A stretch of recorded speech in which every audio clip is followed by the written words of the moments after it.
Hey, it's your girl Kiki. Yes, coming back at you guys. So this reaction is about Trump, guys.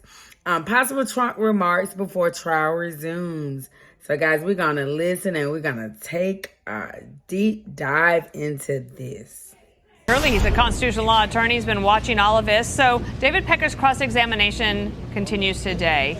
From what you've been able to glean so far, what else should Trump's team do to try to explain to the jury that this was not illegal? Well, they're doing a good job, largely allowing the case to collapse on its own weight. You know, this case thus far is about as good a model of prosecution as the Titanic is a good model for navigation. I mean, I don't understand why they would start with Pecker. In my view, he's disastrous. You know, first of all, I'm speaking as a criminal defense attorney. Most good prosecutors, if they know that the criminal defense attorney is going to bring up something damaging, will bring it up themselves. And the most damaging aspect of Pecker's testimony is that he did the same thing for a wide variety of celebrities. I mean, that is really quite damaging. All right, guys. So it's saying Pecker's. He did a lot of this stuff for the celebrities. Like, so what makes Trump any different, right? He's like a celebrity. So Pecker says, like, at the end of the day, I did these for celebrities. So guys, we're going to chop it up a little later, okay? Let's check it out now. And by not revealing that to the jury in your direct, there is a sense that there was a hiding of the ball here. You can lose credibility with the jury. I mean, because that's really quite remarkable. Pecker said that he was doing this for Trump decades before he ran for office. He said he did this for people like Schwarzenegger. Was he trying to get Schwarzenegger elected president? Because he can't be president. So at what point did the prosecutors think that this was going to come out, and why they didn't bring it out themselves? So today it'll be interesting. The key here for the defense is, don't rough this guy up. He's not been a bad witness. He's testifying with a gun to his head. He has an agreement with prosecutors, and he's actually given you some very good stuff. So I would be very careful not to start taking wild swings at this guy. Jonathan, you and I have talked about the fact that we know of at least a couple of attorneys we think who are part of this jury pool and now officially on the jury. How much does that help potentially President Trump's team? There's been a lot made of that because while a lot of what's being presented may sound, dirty or unseemly to the average person out there, if it doesn't amount to a crime, and Alvin Bragg is doing something very unique in trying to get to that place, are having, folks like professionals on the jury, is that going to help?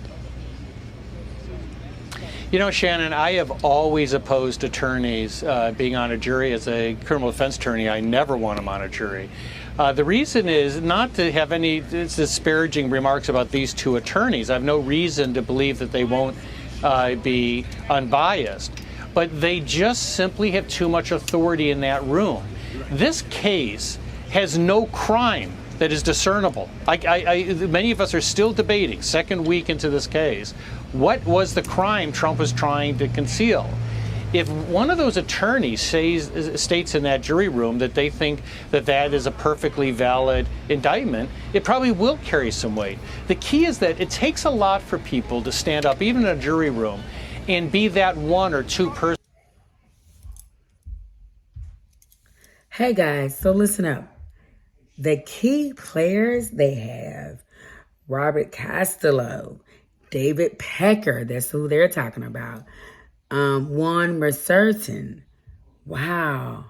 Michael, Conan. Wow. These are some key players in this testimony. Wow. So guys, let's check it out, and we'll chop it up a little later, okay? Let's check it out. To say, I have doubts, particularly in New York, when you have doubts of a conviction of Donald Trump.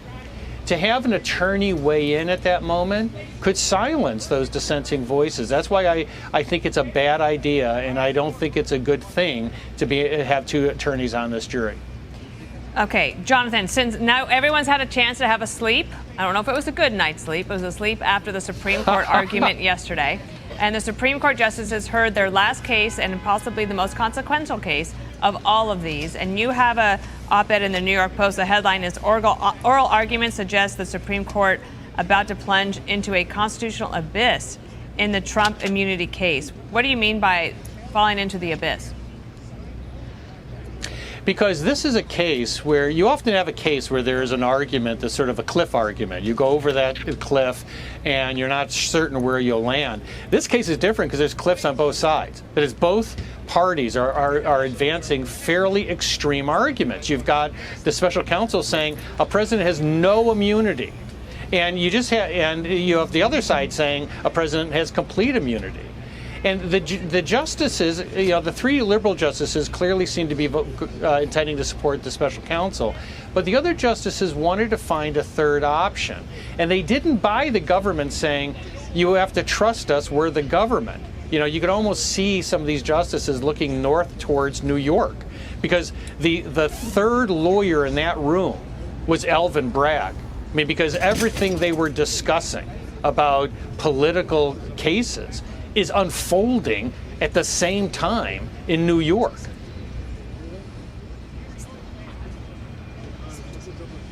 Shannon, do you have any last questions for Jonathan?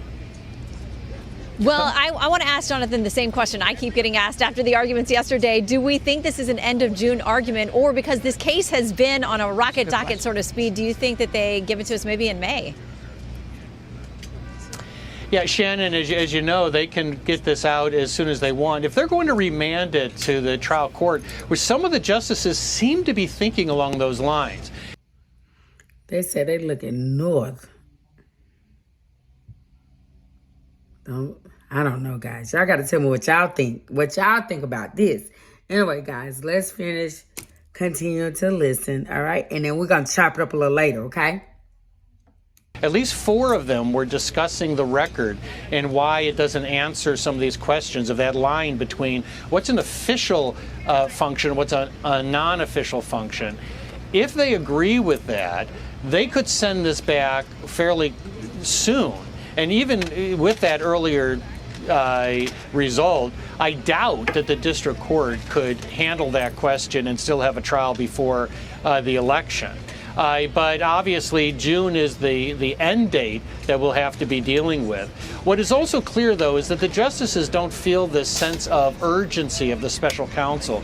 He has said it's absolutely vital to prosecute and potentially convict this president before the election. It's just not clear why. Because, first of all, he could be president even if you convict him. But the special counsel sort of flipped the normal policy of the Department of Justice to avoid election periods for trials. He says that he may try this case all the way up to or even through the election. All right, Jonathan Turley, Shannon Bream, great to have you kicking us off today. Shannon Bream is down there, right there, ready for all of the action, and we appreciate you both. Thank you so much. I'm Steve Ducey. I'm Brian Kilmeade. And I'm Ainsley Earhart. And click here to subscribe to the Fox News YouTube page to catch our hottest interviews and most compelling analysis. All right, guys. Thank you for tuning in to my reaction videos. What y'all think about this? The court posed to rule on the immunity in coming months. What y'all think about it? Do you think? Do you not? Do you think it's going to go until he runs for president? Y'all tell me in the comment section what y'all think what's going to happen. Will he be charged where he can't run for president? Anyway, guys, thank y'all so much for tuning in for my reaction videos. Guys, remember to like, comment, and subscribe. Like, comment, and subscribe. And guys, feel free to drop a comment. Drop whatever y'all want me to react to, guys. Let me know in the comment section, okay?